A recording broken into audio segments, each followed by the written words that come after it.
them come. This is their fate. All right, let's talk about Phil. Big Phil Spencer. Phil Spencer came out yapping per usual, always yapping, always yapping. He had a he had a conversation with Destin Legarie, and this one was pretty interesting because he did double down on a few things and also mention other things. And I wish I had the cliff notes for this, but really I didn't have a chance to read it through it all or talk through it all. But some of the key takeaways for this is Xbox games and what they're going to be looking like and what they're going to be uh, what consoles they're going to be on and their strategy for, to me, these are important things. Xbox Series S parity and scalability of their games. The Xbox handheld, and then, like I said, finally, what does Xbox look like in the future, and what does exclusivity looks like for the Xbox in the future? Where should I start? Let's talk Xbox Series S parity. I always talk to you guys about this already, and I kind of gave my 2 cents about why I feel like the Xbox Series S is the reason why we're getting better games, more I guess more performative games. Like you can see the results of Indiana Jones running extremely well on the Xbox Series X and Series S with ray tracing. And having the ability to probably run that game pretty well on the Steam Deck and things of that nature because of that parity and kind of having to restrain what you think could be, could be accomplished. Obviously, I think that next time around, they're probably going to give it more RAM, regardless of what anybody thinks. They're probably not going to stick around with the same type of RAM that they did this time, but I do think it's still extremely important for the games of today to still have a entry level that is cheap. And with Xbox S or Xbox Series S parity, it allows that to happen. It allows for games to still be made in a way where efficiency at the top of the mind and performance. I think those things are key to having a great experience on a game. The reason why I still own my consoles is because I don't get that experience on PC yet. There is never a time where they're best optimized and fully optimized from start to finish, and we've had plenty of examples of that occurring on smaller, underperforming consoles than a PC could ever. So that is the reason why you still want this to be around. You want them to do that because it provides better experiences on PC. Like if y'all even look back 3 years ago, the PC was riddled with well, they still are, but it was riddled even worse with a bunch of bad Unreal Engine 4 games, and we're going into Unreal Engine 5, and as those games get pushed on consoles, the problems still are popping up on the PC side. And it's literally due to optimization issues, it's due to the engine, it's due to them not being super performative, and with a lot of with that stance of parity, it just allows for performance and scalability to be top of mind. And that's what I like about his Xbox Series S parity stance. Now, you can argue what comes along with that. You have situations like Baldur's Gate 3. You have situations like even I don't know who's to believe at this point, but Black Myth Wukong situation. You do have situations where you're missing out on games due to this clause. But honestly, I would feel worse if they took it away. And that's my intro thoughts to the parody.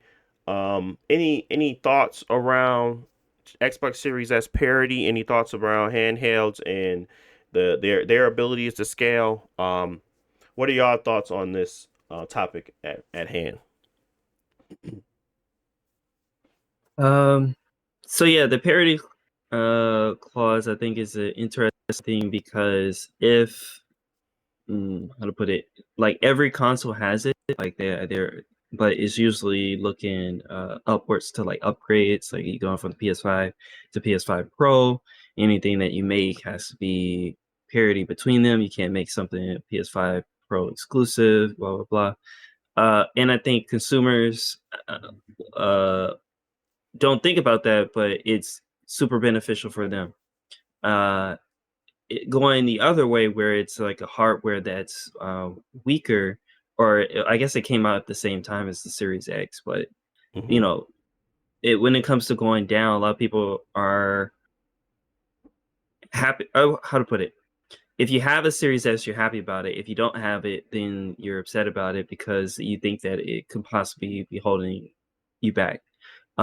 Personally, I don't think there's a situation that a game is going to be compromised from it. It's just situations where a company maybe they're having development issues and they don't want to put the extra time in to make it work for the Series S, or there Right. might be certain features that have to be cut.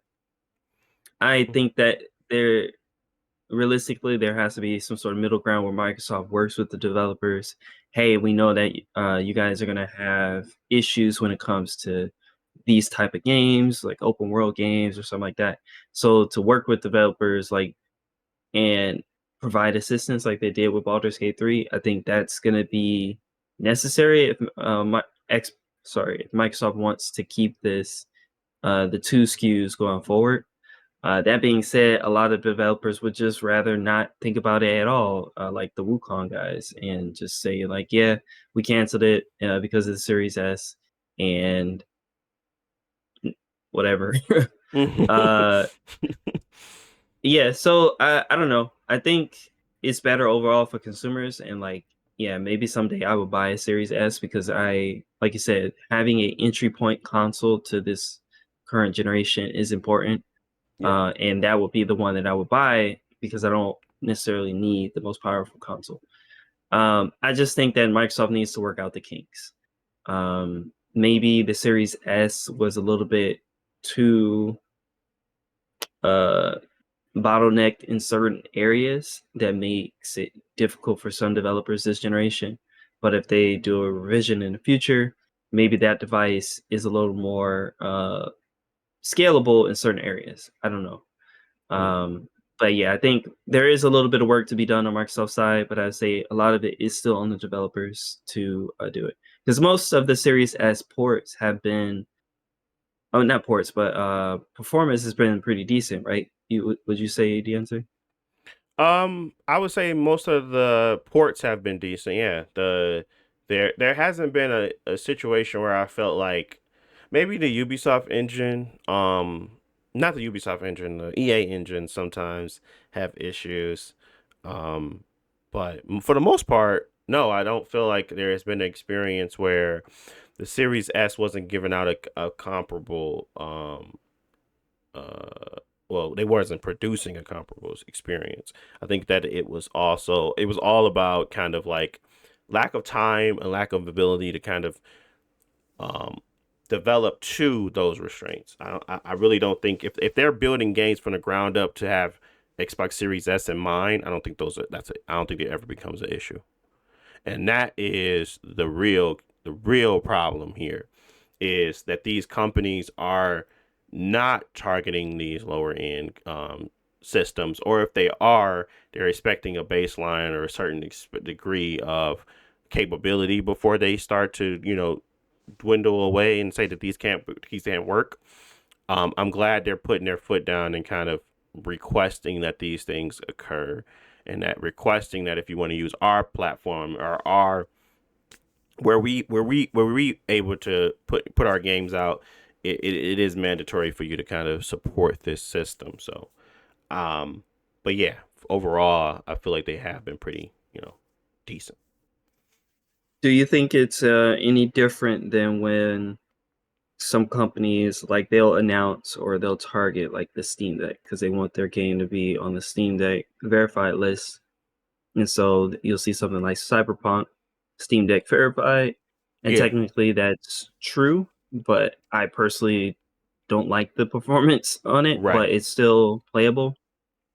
But I guess why now I'm thinking why am I curious why companies would be want to target the Steam Deck but not the Series S, Well, I or at think least one of like those things is announce that it. I Mhm. think the Steam Deck still has more RAM than the Series S.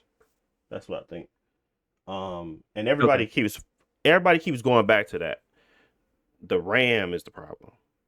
And I'm like, okay, but it wasn't a problem for Indiana Jones. It wasn't a problem for Doom Eternal. It wasn't a problem for these well highly developed and good, but they are AAA games. I can't really be mad at people when they be like, I got a double A game. I ain't got the budget to be trying to work through the parity of this. But at the same time, when you do that and you build games from the ground up, expecting them to be as they continue to get a bunch of the market, or at least attempt to spend their way to become a larger market share of the gaming community and the business and what boxes are in people's households, as they work towards that, um, that this is where I start to see that they have leverage. They already own a bunch of different companies and things like that, and they have the resources to kind of provide ability to people for people the ability to kind of have help with Xbox Series S, but then they have to be more robust approach to development and stuff like that. So I think as time goes on and the continuation of this generation and the continuation of a entry level approach or entry level console, it will continue to get better. I do believe that these are, stepping stones for a bigger picture overall.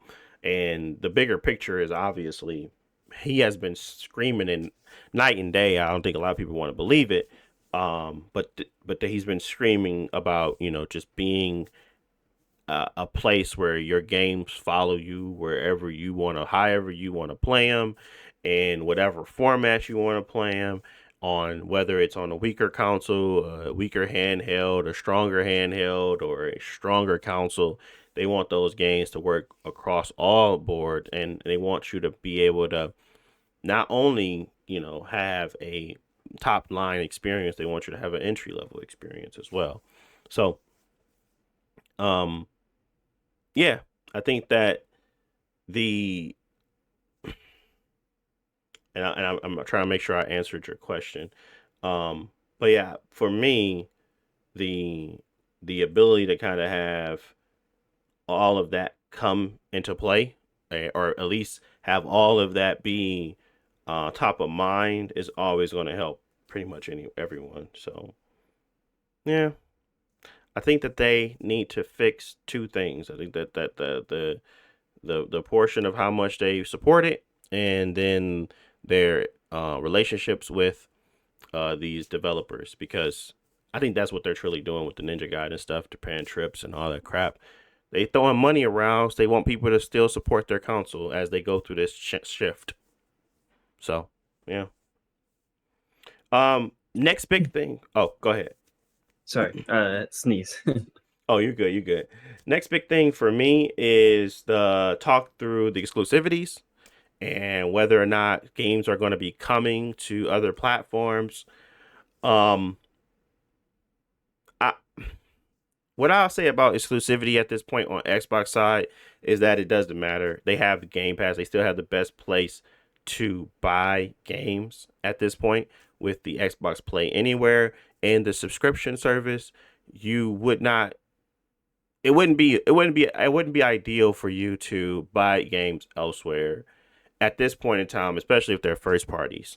Because I don't believe Game Pass will ever sit on a PlayStation box. I just don't, because that is a big component to why their console and their experience is the best, or the most consumer friendly.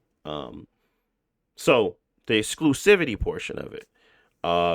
There is probably going to be times where you see games that do not come to PlayStation in the future, but then there's going to be a lot of times where you see those games come to PlayStation. And honestly, I've come to the understanding that this will be Xbox's make or break moment, not due to the exclusivity anymore. They are basically shedding armor. And what they have to show under that armor is like, I don't know, ripped abs or something that showcases that they still fortified. And to me, the big thing is their Xbox tech, their technology, innovating on tech. Um, and that's where I'm putting on my chips, I guess, I suppose. I'm thinking if they're not going to provide exclusivity anymore, they're releasing that armor. They're basically saying we don't care where you play them, as long as you playing our games, we cool. That's fine. But what makes me want to buy your console? And that's where he started to make a lot more sense to me, where he was like, I'm tired of, and I already talked about this about, I don't know, like four months ago. I talked about why I still mess with Nintendo because I love how they innovate on their consoles. They don't got to innovate on their games. I like their consoles and what they do to them. I think they always are cool. There is moments where you see stuff and you're like, wow, that's a gimmick, but it's really cool. I love the Wii. I love the DS. I love the Game Boy Color. I love the GameCube, not so much, but I did love the Switch. Like I love the concept of the game console. I didn't love what they did with it with the final product and like what it is today. But that generation, it felt like it was something unique and special. And that's why I always was like, I like to collect the unique and special consoles and not the ones that just a box. So to me, him even stating that helped made me feel better about his approach to what's going to differentiate them now, because it ain't games. It's a crazy thing to think like, oh, you're a gaming company and what differentiates you isn't going to be games, but it does put uh, uh um it put a target on their back for their consoles to be superior, and not just on a power level. It has to do something magnificent. So that tells me that they're putting a lot of effort into what that next console will be.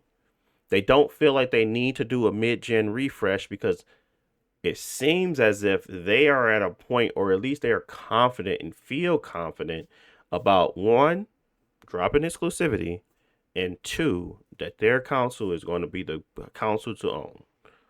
But why? If it's not just a jump in power, what can make me, a consumer, want your console over the one that can play all of it versus the one that can play some of it? Because I'm still not going to get no PlayStation exclusives on your console, right? What can make you tip the scales in your favor? That is what I'm excited about. I really don't care about nothing else at this point. The exclusivity stuff, it's dead in the water. He already said it. Ain't no red line. Ain't nobody stopping nothing. Only people that's going to stop anything, it's just not around no more. None of that stuff is happening. They need money. They want to make more money. They know that, siloing themselves in the market doesn't make any sense. That's not good business sense. And I understand it. That makes me nervous, but I understand it. But now, with that being said, I'm now looking forward to what they can bring to the console market. Um, I'm not. I'm no longer in this space thinking that, oh man, they just made a bad decision and they're not going to really have to be able to recoup, because even if they are trying to make meaningful strides in how we approach gaming in general, they still have to get through that transition period. And that transition period is going to be on the backs of their games, which is crazy to say because Xbox was not always known for having plenty of games, but they do now, and innovation. And that's not Xbox bag. I'm gonna just be here to say the truth.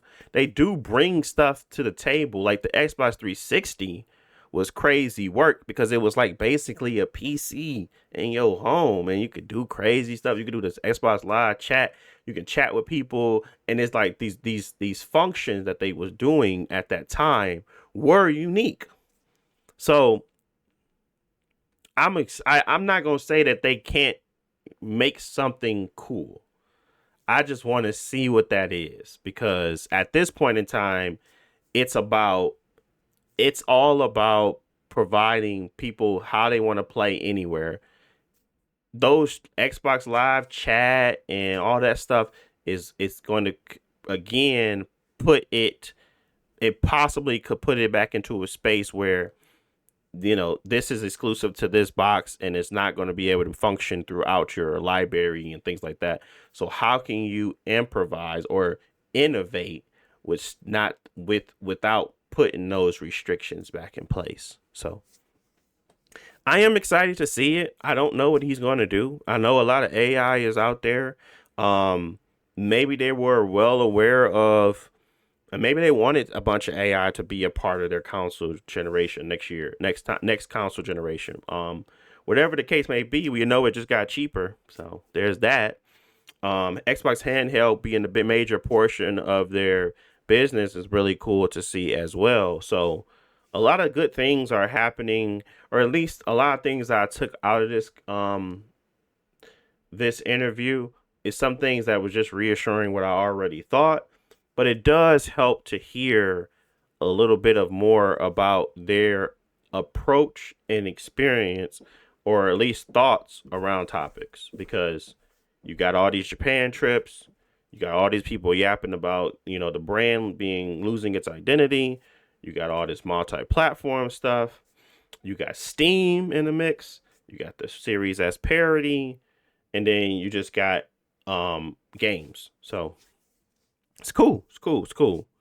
Anything that y'all saw or thought about Xbox or Phil Spencer and his take on the new regime? No, it's not. Let me gotta call it regime. The new the new Xbox experience. No, not a whole too much to say, but I think that last year they were very hush hush about certain like big first party titles coming to other consoles, Mm-hmm. stuff like Starfield or Halo and stuff like that. But Right. I think as we get away from that and the public can finally like stomach the gut reaction about seeing Halo on PlayStation, I think overall, yeah, it's an inevitability. I think the exclusivity for the first party titles is not helping the Xbox brand grow. Like it keeps its identity, but it's not helping it grow. And I think that for now, yeah, Phil is completely out of the exclusivity idea. I think maybe they've got enough experience to show that the exclusivity is not enough.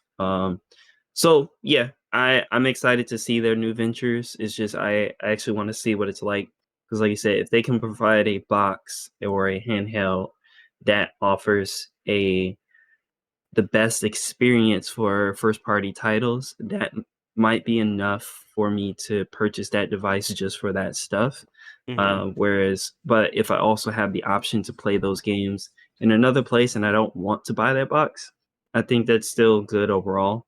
Because maybe this situation where we can convince Jalen to play Halo 7, but he don't want to buy an Xbox. So get it on PlayStation, buddy. Yeah. That will be the workaround in that situation, and I think that's good. Because I mean, if I think back to the Xbox One generation, where I had a lot of friends on Xbox 360, but they either want to stick with the Xbox One or switch to PlayStation, and that made it impossible for everybody to play the same games anymore, or at least just like try random games until we start getting cross-platform stuff. I think that by Xbox having all their games on everything, that can hopefully make a cross-platform like native situation to Xbox that hopefully can grow their ecosystem. Yeah. Yeah, because it's gonna be tough for sure. Like this, they are literally putting this pressure on themselves by doing this. Talks about removing exclusivity and all that stuff, because that is all people can fall back on really is their exclusives. Like you don't if you don't want to participate in Nintendo's antics, you just like, oh, I'm gonna lose out on all these exclusives though. And it sucks. But if you don't want to deal with Xbox antics, you still don't lose it. You still are able to go and play elsewhere.